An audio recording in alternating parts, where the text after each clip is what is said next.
Olá, eu sou o João Vitor e esse é o tema, né, do 20º Congresso de Iniciação Científica da Universidade de Brasília e o 20º Congresso de Iniciação Científica do Distrito Federal. E eu trago como tema de pesquisa nanopartículas magnéticas para aplicações biomédicas e tecnológicas, síntese, caracterização estrutural e magnética. O meu orientador é o Guilherme Siqueira Gomide, também notado no Instituto de Física. E essa minha pesquisa ela já vem em decorrências e ela se divide em duas etapas. A primeira etapa dela foi a produção e a síntese, né, e o estudo, né, desse material. E a segunda etapa ela se firmou, né, na parte magnética, entender os comportamentos físicos ali existentes. E além disso eu trago, né, no final do vídeo um pequeno aplicação tecnológica, claro que também estudo de casos, já que não é possível reproduzir devido a capacidades e recursos aqui existentes.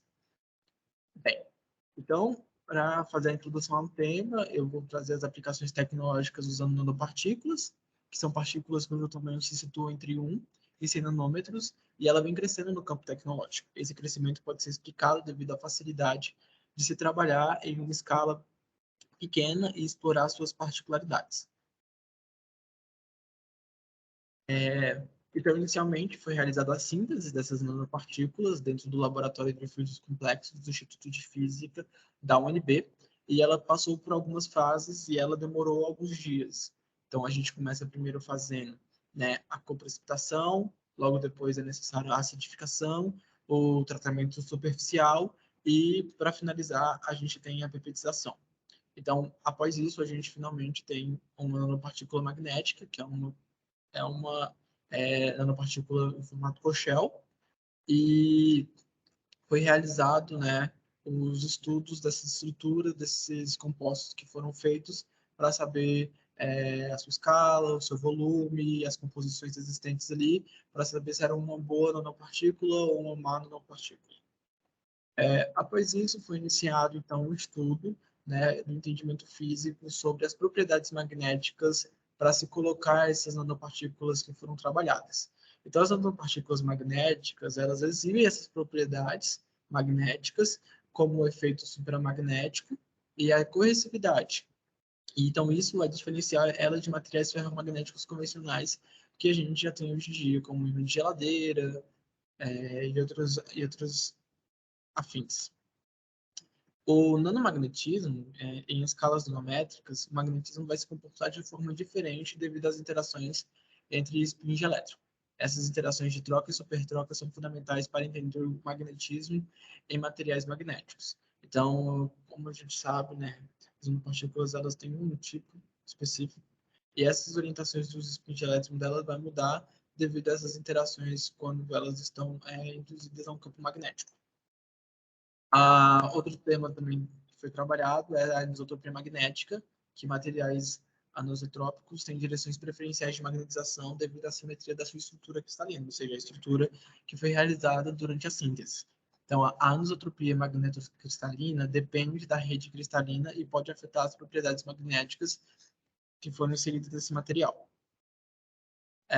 Algumas aplicações que a gente pode fazer a partir desses estudos, né, nanopartículas magnéticas, na medicina, que é na entrega de medicamentos e ressonâncias magnéticas, principalmente para obtenção de melhores contrastes e de melhoramento da imagem, né, final. A gente tem na parte da tecnologia de armazenamento, que são tecnicamente como a gente faz o disco rígido girar no nosso computador.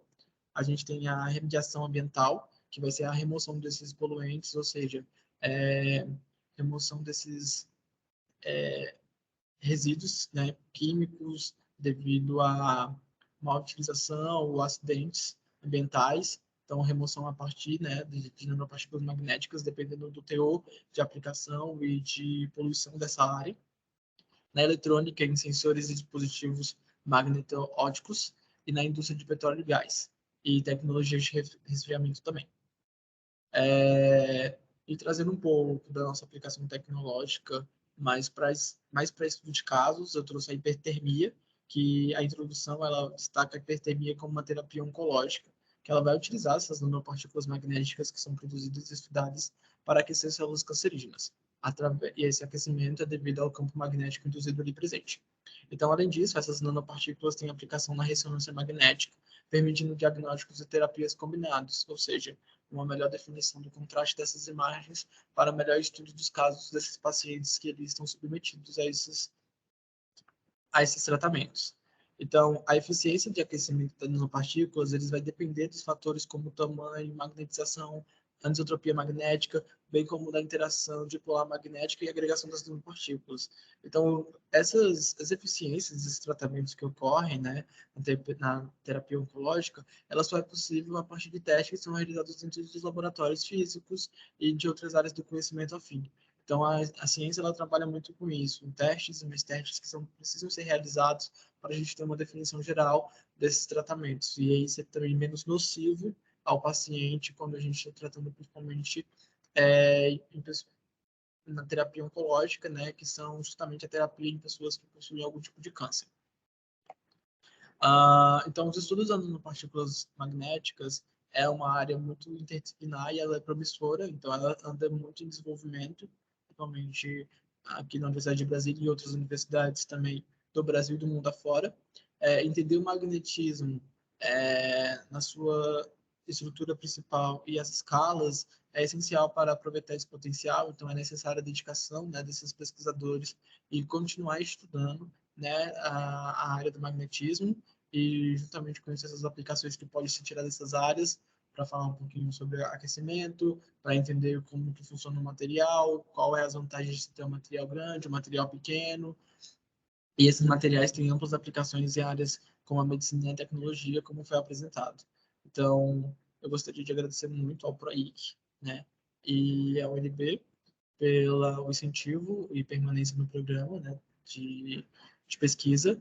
Gostaria de agradecer imensamente ao meu orientador, Guilherme, por ter me mostrado, né, esse mundo das nanopartículas magnéticas e mostrado também como é realizado esse trabalho dentro do laboratório de fluidos magnéticos do Instituto de Física, o trabalho que ele leva juntamente em apoio com outras universidades do mundo afora e ter me ensinado um pouco desse maravilhoso mundo que é o mundo das nanopartículas e todo esse poder que ele tem de ajudar as pessoas e de transformar, né, o mundo afora.